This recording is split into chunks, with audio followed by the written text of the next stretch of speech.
on KC24, your local election headquarters.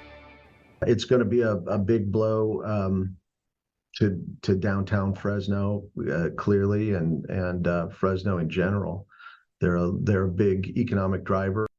Scott Miller, the CEO of the Fresno Chamber of Commerce, just another city leader caught off guard by Bitwise hitting its breaking point. Let's bring in our panel back in here. Henry Perea, Michael Germanuel Jr. So Bitwise Industries furloughs entire national workforce here, owes Fresno County back taxes, facing litigation, even in Texas. And I'm wondering here, did they operate in good faith with the city?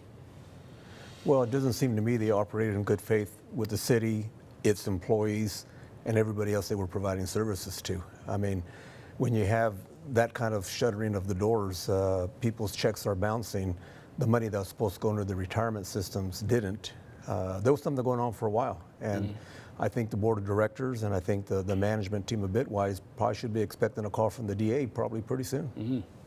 I would agree. It's sad because there's so many innocent victims here. I think a lot of people in good faith showed up, rented space from Bitwise properties. They had ideas.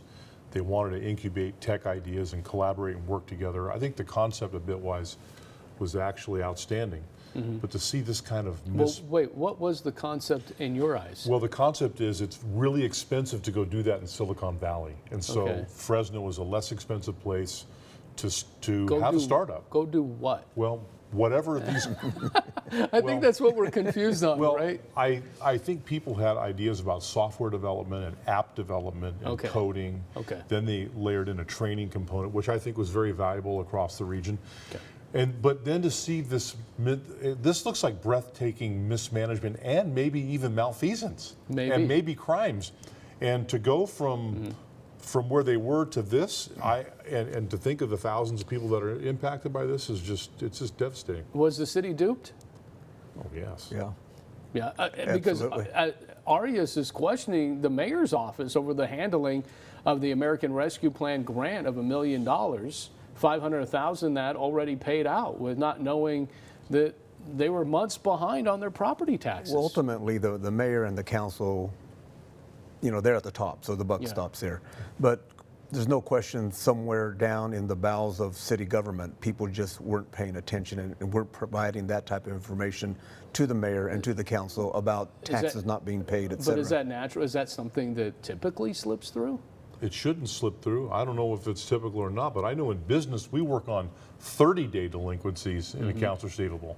This is a year and a half later and 6 figures in delinquencies, which now turns out to be the big smoke that was shielding the fire. You know, I'm wondering, and I asked Miguel the question, and he doesn't know. He's going to wait for law enforcement to butt in on this, but nobody's heard from the CEOs.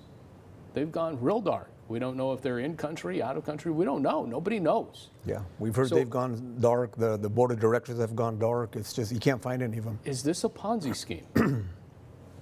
and again, I don't want to, allegedly, you know, I mean, you don't want to say anything until we don't know anything, but does it have the makings, the look, the smell, the perception? It sure has the look of it. I mean, just looking at the transaction with that Texas firm where they provided multi-millions of dollars to purchase some buildings. Then on the back end, they're trying to sell the building and get more loans on them. There's something wrong there. And they violated the loan covenants in doing so. There's been some excellent reporting. Yes, by The Sun and by GV Wire. Both of them have been on top of that story.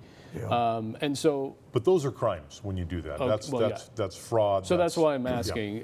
Does it appear that way, or I mean, you're a businessman. Or it certainly appears to me to be that there's some criminal element to this that is really bigger than we even know. Well, that's why probably the DA will get involved. I mean, we have 300 whistleblowers now in Fresno. People are very upset. So I mean, every day there is information floating throughout the city about things that they at least perceive happened. So real quick, Miguel didn't seem to think so, but the CEO, I think Mayor Jerry Dyer would agree. I don't want to put words in his mouth, but I'm just saying, is this a big blow to downtown revitalization? Real quick, I got 30 seconds. Yes, it is. Big Yeah, blow. it is. But it depends now how it recovers. You know, if someone comes in behind and purchases those buildings and tries to keep the same concept going. 4 buildings? Three or four, I Three or believe, four yeah. buildings now vacant. I mean, there's hundreds of people not downtown today Yeah. spending money, going to lunch, going to coffee. Yeah. So, yes, there's got to be an impact there. Okay. Yeah. Michael Germanuel Jr., Henry Perea, thank you guys Thank you. so much. Appreciate it.